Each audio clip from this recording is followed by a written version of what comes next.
Operation चल रहा है, इसके ऊपर दोबारा बता दीजिए। हाँ सर, इस ऑपरेशन में सर हमारी जो मशीनें हैं बहुत सारी काम कर रही, 4 मशीनें हमारी काम कर रही। हमारे जो director general of water road है वो आए थे सर आज हेली से, और हमारे चीफ साहब भी आए थे हेली से विजिट के लिए। और बाकी सर ये जो घर है यहाँ पर एक इस जैसे घर पता नहीं सैकड़ों घर दबे हुए हैं, इनमें कम से कम 30-40 घर दबे हुए हैं सर, जो की पूरी तरह से तबाह हो गए हैं। और इसमें एक लड़की आई थी अभी बता रही थी, बोल रही थी सर मेरी इसमें फाइल डॉक्यूमेंट किताबें सब कुछ, उसके डॉक्यूमेंट्स पढ़ाई लिखाई के सब कुछ खत्म हो गए। उसकी गाय भी थी यहाँ, भैंस भी थी, चारा रखा है ऐसे ही सब दब गई। उसकी दादी नहीं मिल रही है, उसकी माता जी भी नहीं मिल रही है, 4-5 लोग उसकी मिसिंग है और ना उसकी बात हो पा रही है, बेचारी परेशान है। बहुत सारे ऐसे न जाने कितने लोग परेशान है। कितने लोग रेस्क्यू किए गए अभी तक? सर अभी तक रेस्क्यू तो काफी लोग करे गए, करीब 150-200 लोग रेस्क्यू किए गए हैं हमारे द्वारा, वाटर रोड द्वारा, आईटीबीपी द्वारा, भारतीय सेना और एनडीआरएफ, एसडीआरएफ, 4-5 सेना है, सब मिलकर सब। कितनी बॉडी बरामद हुई अभी तक? सर बॉडी अब तक लगभग 5 बॉडी प्राप्त हुई है। कल 1 बॉडी मिली थी और 5 तारीख को 4 बॉडी मिली थी सर।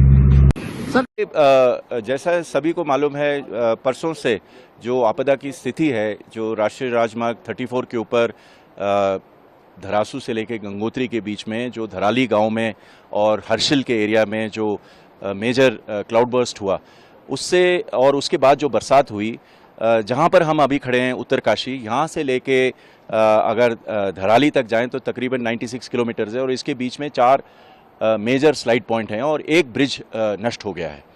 तो यहाँ से हम परसों रात से बॉर्डर रोड के जवान और मशीनरी सड़क पर है और इसको खोलने की प्रयास में है।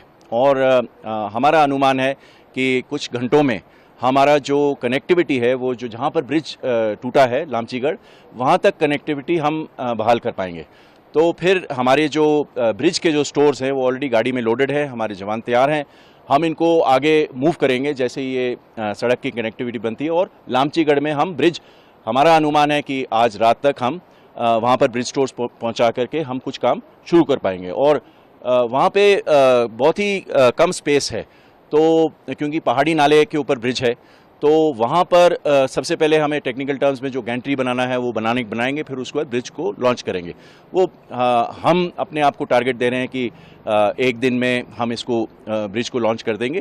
पर हमारा ये आउटर लिमिट है कि 3 दिन तक हम हर्षिल तक जो छोटी और बड़ी गाड़ियों का कनेक्टिविटी के लिए ये रास्ता खोल पाएंगे। साथ में जो हर्षिल से लेके धराली है, वहाँ पे बहुत पानी आया है। जो हमारी एग्जिस्टिंग रोड है वो पानी के नीचे है अभी। तो वो हम 2 विकल्प है हमारे पास। एक तो जो एग्जिस्टिंग रोड है उसी को हम यूज़ करें, और दूसरा ये है कि हम फ्रेश रोड काटें। तो दोनों हम विकल्प इस्तेमाल करेंगे।